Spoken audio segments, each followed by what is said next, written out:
Hello, so I have got a couple of questions about how you drag these things on the interactive statistics on 1.5.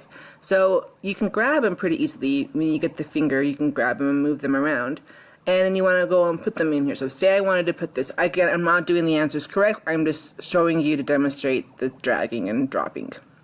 So right here, I let it go right now, it's not going to attach itself to one.